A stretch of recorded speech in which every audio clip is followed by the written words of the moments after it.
So, g'day, Gary. Thank you so much for letting me ask you some questions about your experience with the program. We've obviously just had a bit of a conversation, so we've done the how, hi, how I use that kind of thing. Thought we could just kick off with we've sort of just finished the program. So, I guess I'm really interested in what sort of goals you had coming into it, what made you want to do it, and I guess where we're up to now as well. Yeah, thanks, Matt. So for me, I've always been interested in fitness and always tried to keep myself relatively fit. I've had a long history of injuries and a love-hate relationship with competitive sports. This year, I was getting ready for our state cup touch football tournament. I play in the Masters division, so it's competitive, but not really that competitive. We think we're 18, but we're not really. And it was more really about just trying to get myself in a physical condition that where I could make it through the tournament. Historically, I've always sort of broke down in the lead up to the tournament or during the tournament.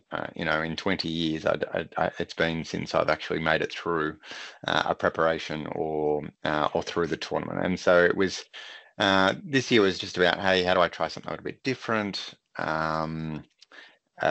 Leading, and I was already starting to get a few niggles, and it's like, the traditional approaches weren't working for me. And so how do I set myself up for success? And fast forward, we've just come off the back of State Cup last weekend, made it through all of the 7 games. It was excruciatingly hot and uncomfortable from a fitness perspective, but the body felt strong, it felt stable. I wasn't restricted anyway, and pretty stoked actually to have gone through it, which sort of builds a lot more confidence into the things I want to jump into next. Yeah, awesome. And I'm always happy to get the spoiler out the way that like the program worked, people are feeling better, and then from there, it's kind of nice to get into what's sort of different about it, or sort of what your experiences were with it. So I guess you sort of brought quite an interesting background to it in that you had already trained many, many moons ago, or a few moons ago, forgive me.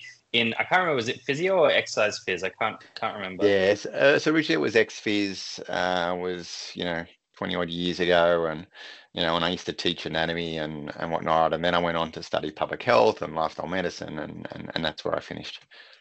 Yeah, and so you were super savvy with the, obviously the fundamentals of the anatomy. Some of it was a little bit rusty, but most of it was actually pretty good because you're so interested in sort of sport and fitness. But you'd sort of come up through, we sort of did a fair bit of talking about early in the program that there's sort of a specific paradigm or a way that I guess traditional physical therapy-esque modalities tend to operate. And the super dumbed down version is, if something is sore, it must be weak or it must be too tight. So we stretch it or we strengthen it, right? It's sort of the very binary approach to movement.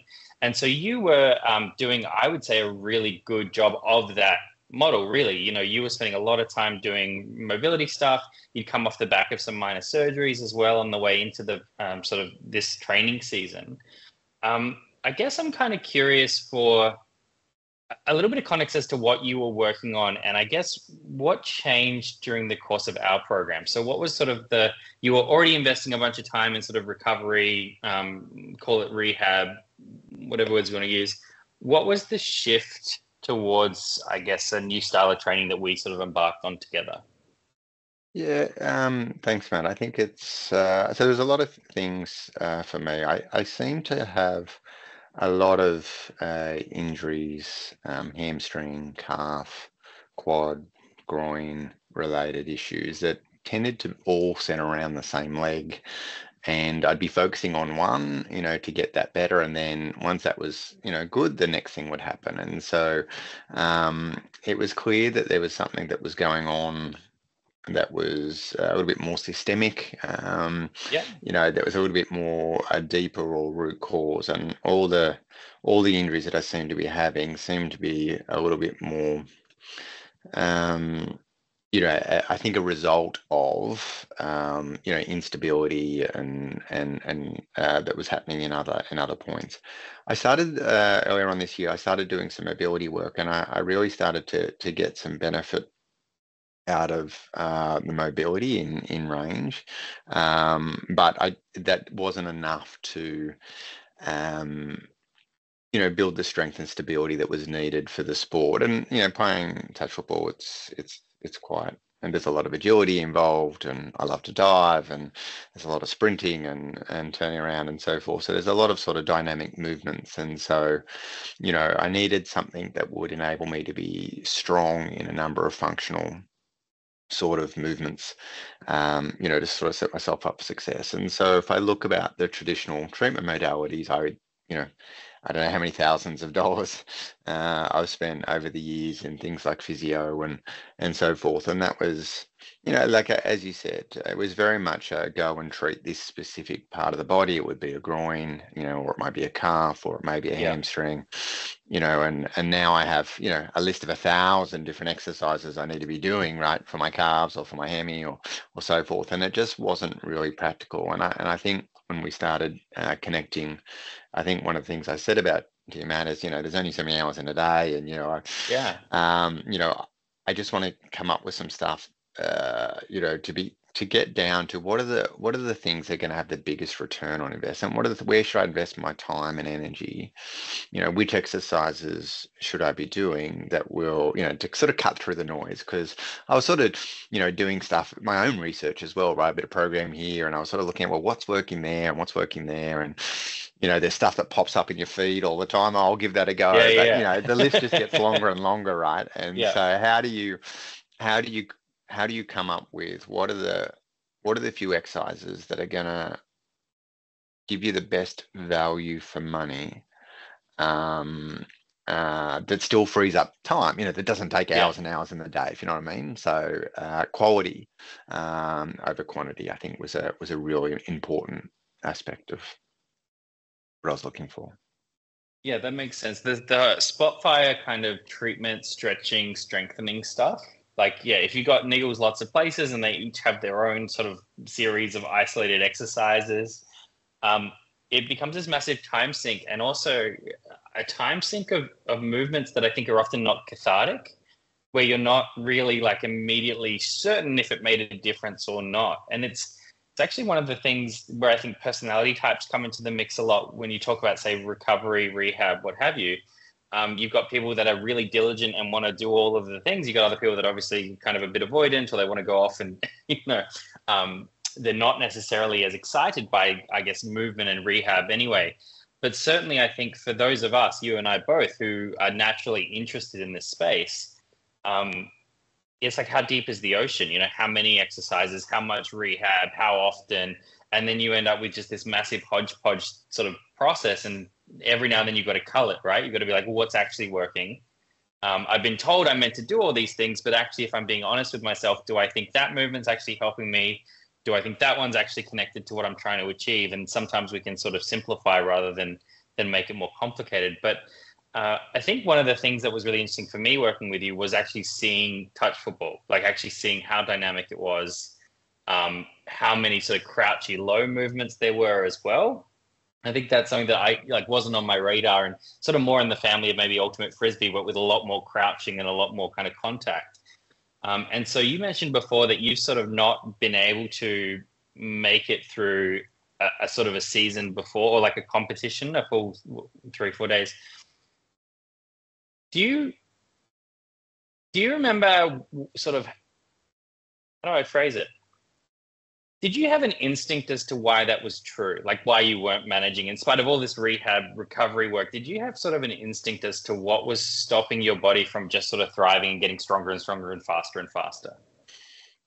Yeah, it's a good question. I mean, the amount of injuries over the years, and I think there was this relationship with pain and injury, and that dates back to my early 20s, where I had, what I thought was quite a serious groin injury. And then from there, I never felt that I ever really got back from that, to the point where in my 20s, my early 20s, I pretty much gave away a lot of sports because I was just constantly in pain and hurting myself. And then, after having that break, it was when I got to about 30, and you sort of like, I'm 30 now, I need to get myself fit and so forth. And I went on that journey again And I felt good for a period of time, and then I thought, oh, I'll go and play football again. And then, at one of the tournaments, again broke down. It's like, oh no, I need to give this away, and actually focus more on my coaching because, as an athlete myself, I kept breaking down. And then again, over a course of about 7-8 years, I was probably spending $3,000, $4,000, $5,000 a year on physio. Yeah. Just with the niggles here and there, and it was spot fires, right, as you said, and it would get me through a period of time. And now my hemis feel great, but then I run back out there and then my calf will go or my Yeah. quad will go. It's just like, oh, it never ends. And so, and then I got to my 40s and the same thing happened, after a period of time. And I'm like, you know what? I just, there's this period where I kind of accepted that, I'm 40 now, I'm not 18, but that Yeah. doesn't mean that I shouldn't be able to move. And so, I think because of the history, I think there's also a piece where there's a bit of guarding that sort of goes on. There's a bit of fear, there's a bit of anxiety that says, oh, I've got a bit of a niggle here. Oh, here I go again, type sort of thing. And so there was this relationship with pain, and given the history of injuries I'd had, the old mentality of you've got to rest it and ice it, and then you've got to have a period of a few weeks off, or I'm not allowed to train, not allowed to do anything. And what I love about your approach has completely changed that relationship that I have with tension in the body. And if I'm feeling a bit tight here, or that's a bit niggly, or hey, that's an opportunity to actually invest more and work more into some of these exercises as opposed to try and shy away from stuff. And I think, the old philosophy of, okay, I've hurt myself, I need to rest it, and then I need to allow recovery, and then I need to isolate the exercises and so forth. So I think you've completely changed my thinking. And this is me, who grew up in ex-phys and used to teach pain management and strength and conditioning. And so it's funny. I was only having a conversation with somebody yesterday, and I'm going, all physios need to go back to uni and relearn some of this stuff that you're teaching, because I think it's definitely been a game changer for me. And I'm super excited about the types of exercise. Like, I haven't been able to run, I haven't been able to kayak, anything that involved hip flexion. I haven't been able to do a lot of these sports for a long, long time. But now I'm excited to get back into doing these types of things. Yeah, it's lovely to hear. I think that what happens when we get sore, right? What does soreness mean to us? If soreness means to us, I have to stop doing the things I love and rest and take 3 weeks off, then soreness is it's a distressing thing, not just because I'm uncomfortable, but because of what I think it means in terms of halting my progress, in terms of, not being able to train. And when soreness starts to be more of a like, all right, well, I need to go and like get the right muscles turned on, or I need to jump into the gym, or like, where's the kettlebell, or where's the ab wheel? It's kind of an add, as opposed to a subtract, which is sort of what happens as we get sore. I kind of want to go back to what you were sort of talking about, which is, to me, comes down to narratives, right? Like the narratives that we tell ourselves about how busted our body is, or how significant those old injuries are, and what that sort of means for us longer term. And, it obviously depends on what sort of a job we're doing. If we're in a physical role, it's got even more weight, right? If we work physically for our job, then we can't pay the bills, and there's concerns longer term. But even if it's just tied to, things that we love to do, there is this real mood effect of losing our physicality over time. And I think we are in a bit of an echo chamber where we all say, over 40, you're going to be sore, over 40 niggles, over 40 niggles. And then as you get older, you start to have them. You go, well, mate, I never believed this when I was young, but now I'm starting to feel it. Maybe I should believe it. Maybe all the old blokes were right, that I am just going to be sore. And it's interesting because, mid-30s is strength peak for males. It's to a lot of, by a lot of metrics, we probably want to expect to feel our best in our 30s and 40s. We've got a little bit of our time back. We've got a little bit of wisdom in terms of how we approach our body, but it sounds like that was sort of a thing that you'd started to just assume was table stakes, that you were just going to be sore if you kept training. Yeah, I think I've always sort of bought in the philosophy that stop moving because you get old because you stop moving. And so Yeah. hence the reasons why, I've always tried to keep myself relatively active, even if I couldn't run, even if I couldn't cycle or, do squats at the gym. I would find something, I'd get out and do push-ups, or there would always find something that you could do, that I felt that I was investing and getting some sort of return. I think it's not just about the physical element, there's a psychological element to it as well. Like, yes, it's over 40. Yeah. Look, I think I expect more niggles, right? I think that. Yeah. But I actually feel that I've got stronger and more stable and more confident now for me to get out there and do things now in my mid 40s than where I was back in my mid 20s. And so I'm Yeah. not scared of getting out there. You just want to be able to say, hey, let's go for a run today with your Yeah. partner. And, she's actively in a running. Fantastic. Let's go for a run today. It's like, yeah, I'm totally up for that. As opposed to, oh, no, the last time I did that, I couldn't walk for 3 weeks. I was in so Yeah. much pain. I remember a couple of years ago, we ran the Blackmores, just the 10K, right? But the lead up to that, I'm like, no, I'm going to do it. I don't care how much pain I'm going to put myself through. And I hated every part. I mean, I'm glad that I did it, but I'm just like, I was sore every time I trained and just during it. And then for, a good probably 6 weeks afterwards, I was just in so much pain. And you tell yourself stories, oh, it's arthritis or it's this, or, Yeah. Yeah. there's Yeah. You always start something else. catastrophizing. Yeah. Yeah, you start catastrophizing and so forth. And so you're just like, no, I can't do that. But now, like I'm excited to get out there and do some of those things that I've been shying away for because of that relationship, as I said, that I'd sort of built with pain. Yeah. It's a strange one because for everyone it's a little bit different. So I think for some people, the program, and I guess more broadly we can say therapy in general, but in the context of my program, for some people I get a sense of like, yeah, it's like 90% strength deficit and just like really key movements that fundamentally get your pelvis and your feet connecting and get your deep core functioning and rah rah. And for others, it's actually much more skewed the other way, like 90% no, it's like how we're like, what's our relationship with pain? What is it that we think it means? What are the behaviors that we like fall into when we do have pain? How do we catastrophize? How likely are we to rest? And for you, do you feel that the strength, like in terms of weighing that up, do you reckon the strength was the biggest piece of the puzzle? Do you think it was more the sort of the awareness and the understanding, 50-50, 75-25, or any other version of, I guess, you'd break that down? Like, do you think the strength thing was really the key part of it? For our relationship and what I've learned over the program, Yeah. I So would, say I over the would, last 8 weeks, 10 weeks, what do you reckon? yeah. So I would say no. I definitely wouldn't say it's this. I would say it's a combination of things. One, the theory was great, right? And for somebody who used to be an ex-phys, I, you know, functional movements and biomechanics, I thought I had a pretty good understanding of, and you do a really good job of challenging, not challenging, but bring me on a journey of some of the newer learnings and ways to approach, and things like core stability and hip stability, stuff like that we were talking about that 20 years ago when I Yeah. was.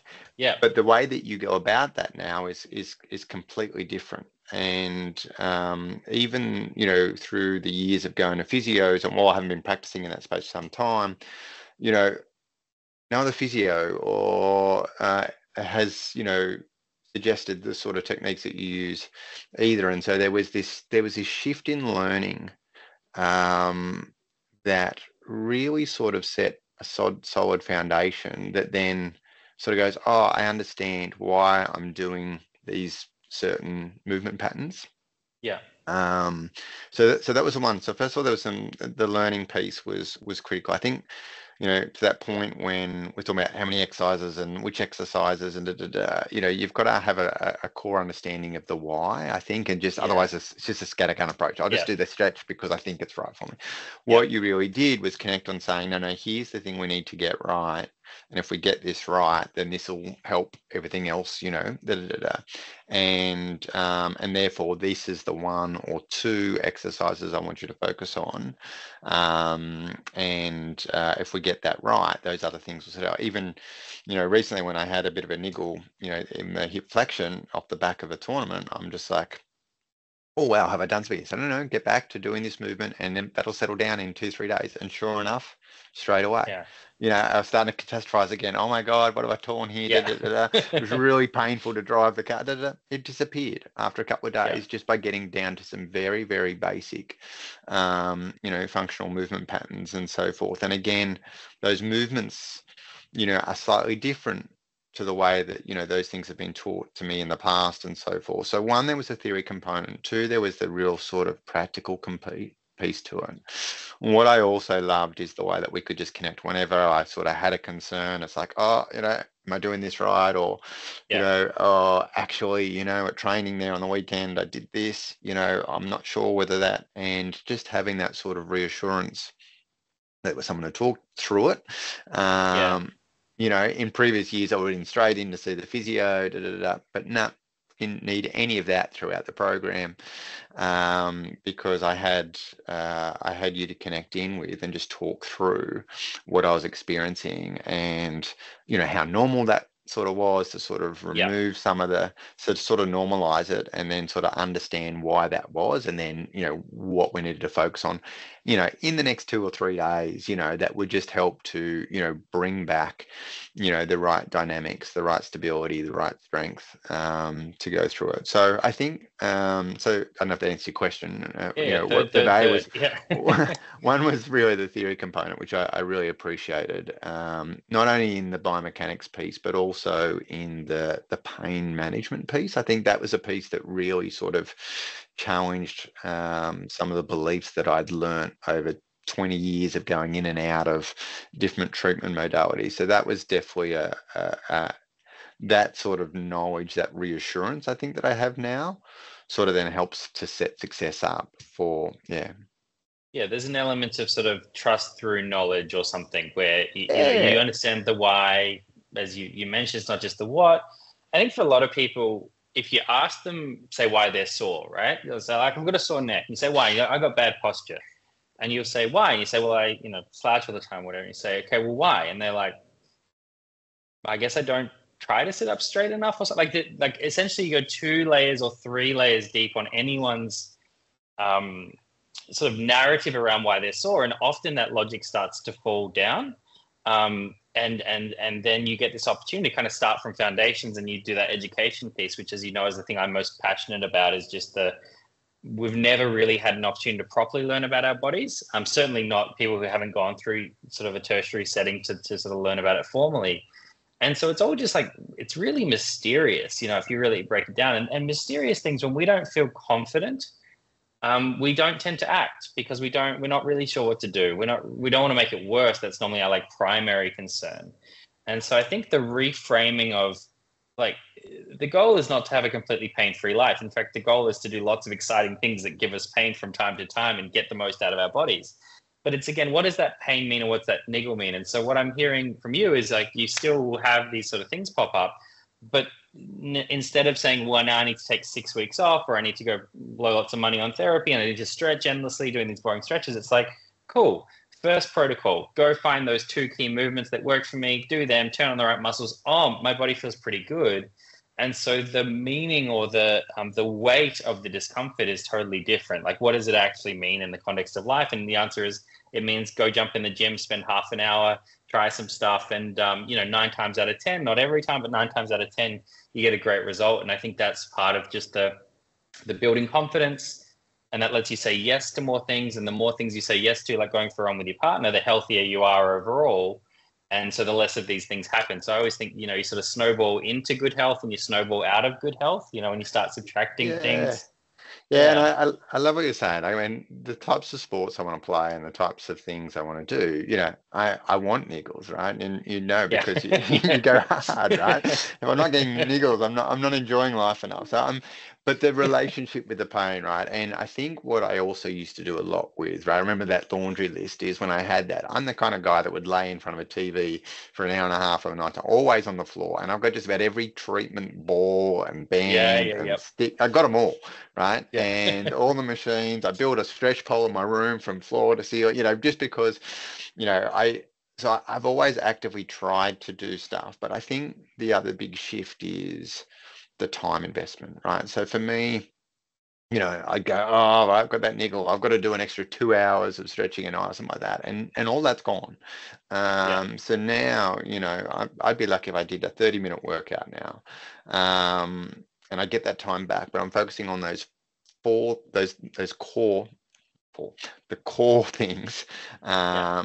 that are they're going to make the difference. Even like the way we stretch and stuff like that, you challenged a lot of my beliefs around that and mobility as well. I've definitely reduced, the volume of mobility and stretching sort of stuff that I've been doing, but my ability's improved.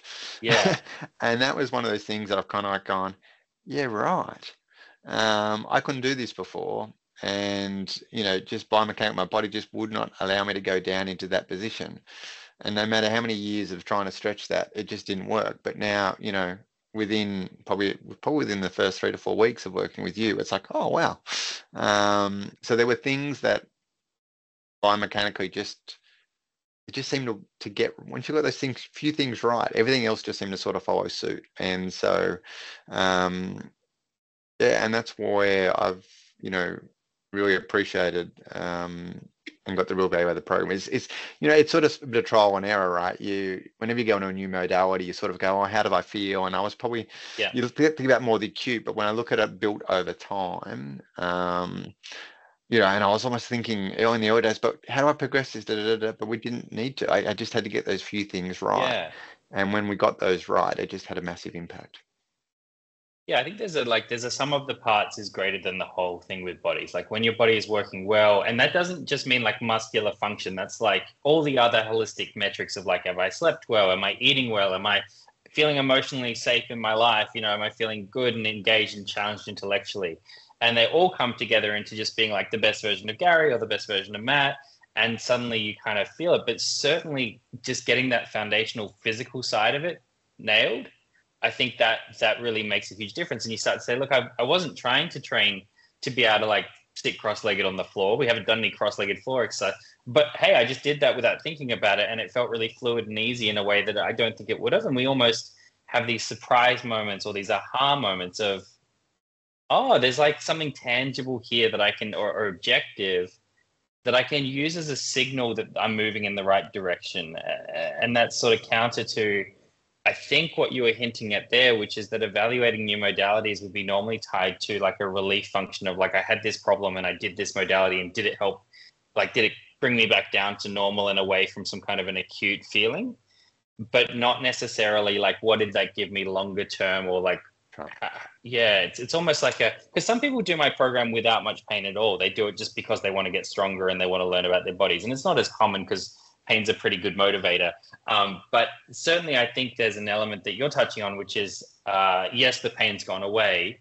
Yes, I can do the main things that were my sort of strategic priority, like the competition. But in general, there's just an underlying sense that things are working together better.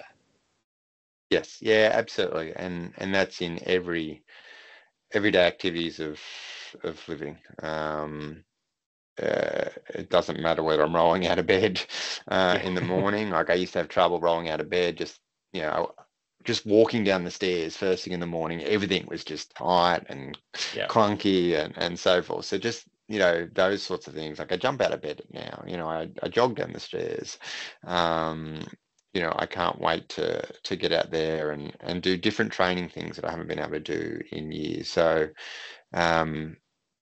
yeah, there's definitely some flow-on effects that it has, and I think there's that's that psychological belief, and as you said, there's niggles that come up, right? And I know that, but I'm no longer scared of the niggles, and I don't fear that that's going to set me out now for a season or whatever. I just go, oh well, okay, I just got to get back to doing those few things and do that well, and if I do that well in the next few days, in the next couple of weeks, everything will turn out fine.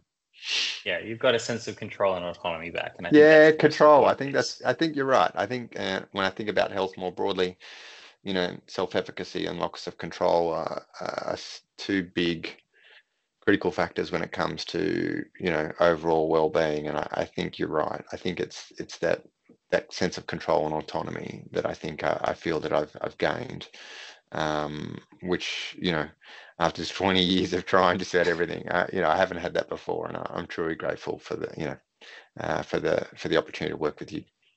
Oh, that's lovely to say, and probably a really nice spot to sign off. I know you've got lots of things to do today, so I reckon we might leave it there. But thank you very much for spending the time. I think you very much you put in the work, so you deserve the outcome. Is what I think when it comes to all of this. So, great job throwing yourself into the program. Great job getting the result, and yeah, thanks again for spending some time with us today to sort of share your story. It's a pleasure, Matt. All the best, everyone. Merry Christmas. I hope Santa finds you, and look forward to continuing the relationship. Cheers, buddy. Thanks, mate. Bye.